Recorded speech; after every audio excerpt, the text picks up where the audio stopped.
আবারও বসে পড়লাম বাচ্চাদের নিয়ে। বাচ্চা লালন পালন করা মোটামুটি মানে ঝামেলার একটা কাজ। এটা যে করে না সে বুঝবে না।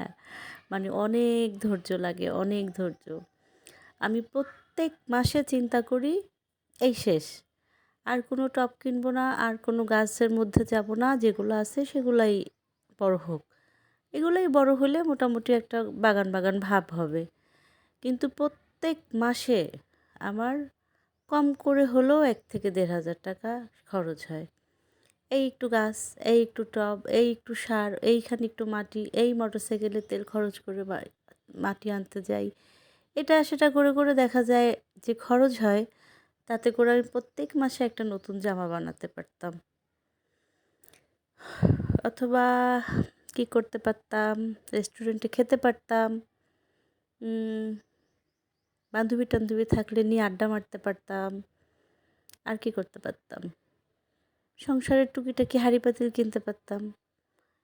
কিন্তু আমার যে গাছ লাগাতেই ভালো লাগে, রাস্তাঘাটে এদিক ওদিক যেখানে যা পাই সব তুলে নিয়ে আসি, কিন্তু ওগুলো লাগানোর জন্য মাটি দরকার হয়, টব দরকার হয়, সার দরকার হয়।